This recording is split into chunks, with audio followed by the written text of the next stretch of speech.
हिंदू परंपरा में प्राचीन समय से ही होली के दिन गेहूं की बाल भूनकर खाने का महत्व है। इसको लेकर क्या कहते हैं हरिद्वार के ज्योतिषी, सुनिए।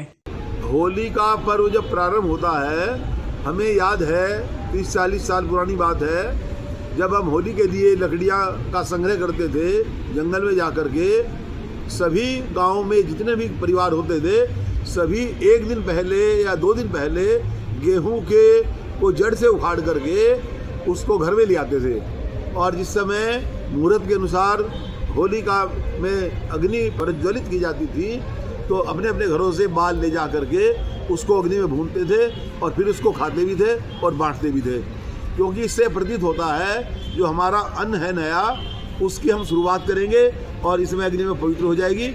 और जो हमारे यहाँ अन्न पैदा हो रहा है उसको हम एक किसी गरीब व्यक्ति को देंगे कुछ हिस्सा, जिससे कि हमारा वह अन्न खाना सार्थक भी हो और उससे हम परोपकार भी करें। दूसरे के लिए भी अन्न प्रदान करने से एक दूसरे को भी एक वो जीवन प्रदान होता है और उससे एक परोपकार, और दूसरे को हम भूखा नहीं सुला सकते। इसका मतलब यह है कि जो हमारा अन्न है ना, वो पक्षियों के लिए भी है, जीवों के लिए भी है, और हमारे जो गरीब समाज में व्यक्ति हैं उनके लिए भी है, हमारे जो श्रेष्ठ हैं, हमारे पुरोहित हैं, उनके लिए भी है, या कोई व्यक्ति हमारा जो भिखारी आता है, कोई भी मांगने वाला, उसके लिए भी हम दे सकते हैं। तो हमारे लिए ना ये अन्न फलीभूत हो, और इसीलिए ये कामना की जाती है हमारे शास्त्रों में कि सर्वे भवन्तु सुखिनः, सर्वे सन्तु निरामया, सर्वे भद्राणि पश्यन्तु, मा कश्चित् दुःख भाग् भवेत्। जैसे हम लोग ये अन्न जो गेहूं है, गेहूं को भूनते हैं और स्वयं उसको ग्रहण भी करते हैं, उसके प्रसाद का रूप बताया है कि स्वयं भी खाएं और दूसरे को भी खिलाएं। और ये कामना की जाती है अपने मन में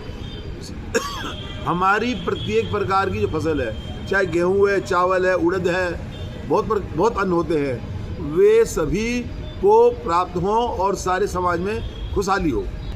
पृथिव्या त्रीणि रत्नानि अन्न जल सुभाषितम् मूढ़े पाषाण खंडेशु रत्न संज्ञा विधीयते। अन्न, जल और सुंदर वाणी ही इस संसार में रत्न है, इसके अलावा दूसरे रत्न कोई नहीं है, क्योंकि इससे हमारा जीवन चलता है।